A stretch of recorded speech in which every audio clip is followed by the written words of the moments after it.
The Draconian armada emerged from hyperspace with the arrogance of a species that had conquered 47 star systems without a single defeat. Their obsidian warships, each the size of a small moon, cast shadows across Earth's blue surface as they positioned themselves in orbital formation. Admiral Zarkoth stood on the bridge of the flagship Eternal Claw, his scales gleaming crimson under the holographic displays, watching the primitive planet below with casual contempt. "Another backwater world," he hissed, his forked tongue testing the recycled air. "Scans indicate they've barely achieved crude spaceflight. No orbital defense platforms, no antimatter weapons, not even a unified planetary government." He turned to his tactical officer. "This will be over before the solar cycle ends. Begin the invasion protocol." What Admiral Zarkoth didn't know, what none of the Draconians knew, was that humanity had been watching the stars with anxious eyes for decades. Earth's fragmented nations had secretly pooled resources after detecting the Draconian Empire's expansion pattern. They had studied the wreckage of destroyed civilizations, analyzed combat footage from distant battles, and learned one critical lesson: never fight the Draconians in space. The first wave of Draconian dropships descended through Earth's atmosphere like falling stars. They landed simultaneously across major cities: Beijing, New York, London, Mumbai, São Paulo. The landing ramps lowered, and Draconian shock troops marched out, their powered armor gleaming, plasma rifles at the ready. They expected panic. They expected chaos. Instead, they found empty streets. In New York, Commander Velthar led his battalion into Times Square. The silence was unsettling. Abandoned vehicles lined the roads. Digital billboards flickered with static. "Spread out," he ordered. "Find the humans." They couldn't have evacuated entire cities this quickly. They couldn't have, but they didn't need to. The first indication something was wrong came when Private Kasich stepped on what appeared to be a manhole cover. The improvised explosive device detonated with enough force to vaporize him and the 3 soldiers nearest to him. Before Velthar could react, gunfire erupted from every building, every window, every rooftop. Not the primitive kinetic weapons they'd expected. These were human-made railguns, electromagnetic accelerators that punched through Draconian armor like paper. "Return fire," Velthar roared, but his troops were already falling. The humans had turned their cities into kill zones, every street corner a carefully prepared ambush. Drones, thousands of them, swarmed from hidden compartments, each carrying shaped charges designed specifically to target the weak points in Draconian armor that humans had identified from their research.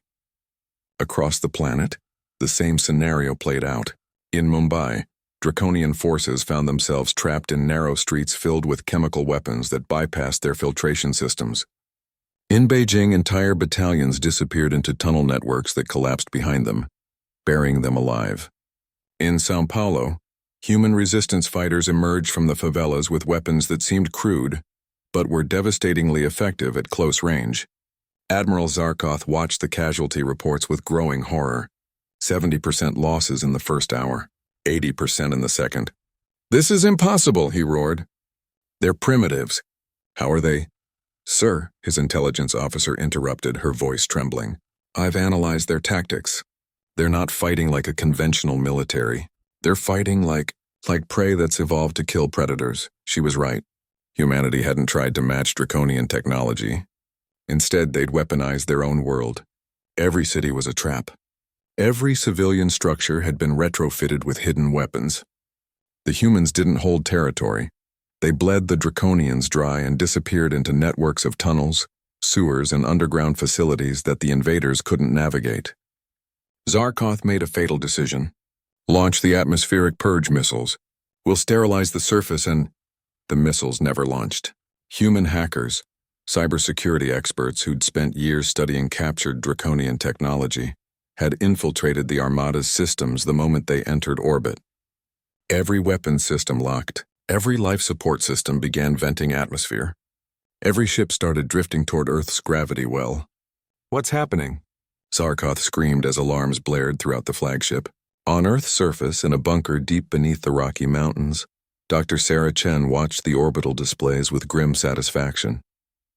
"They thought we were primitive because we didn't have their technology," she said to the assembled leaders of Earth's Unified Defense Command.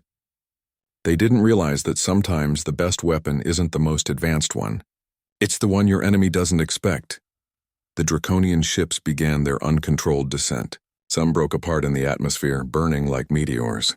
Others crashed into oceans, their crews drowning in waters contaminated with compounds toxic to their biology. The flagship Eternal Claw came down in the Sahara Desert, a tomb for Admiral Zarkoth and 3,000 of his finest warriors. The ground invasion forces, cut off from orbital support and surrounded by a hostile population that knew every inch of their own terrain, fought desperately.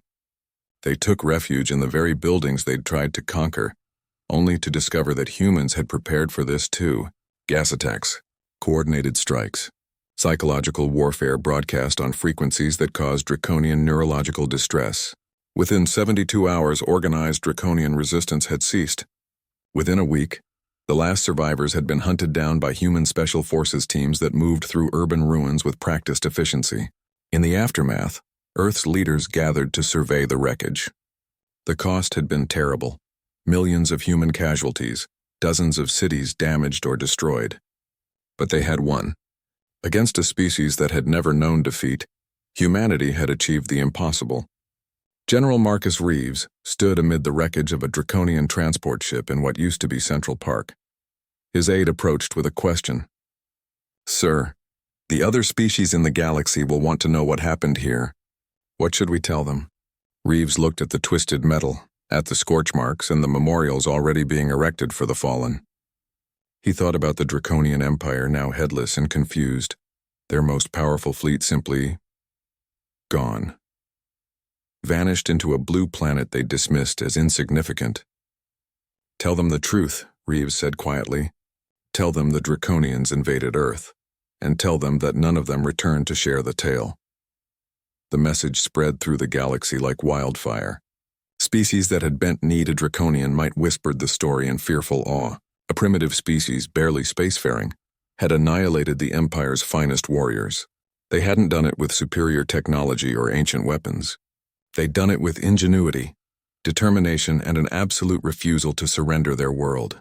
The Draconian Empire crumbled within a decade, its subject species emboldened by Earth's example. And humanity, scarred but unbroken, looked to the stars with new purpose. They'd been tested in fire and emerged victorious. They were no longer prey. They were survivors, and the galaxy would never underestimate them again.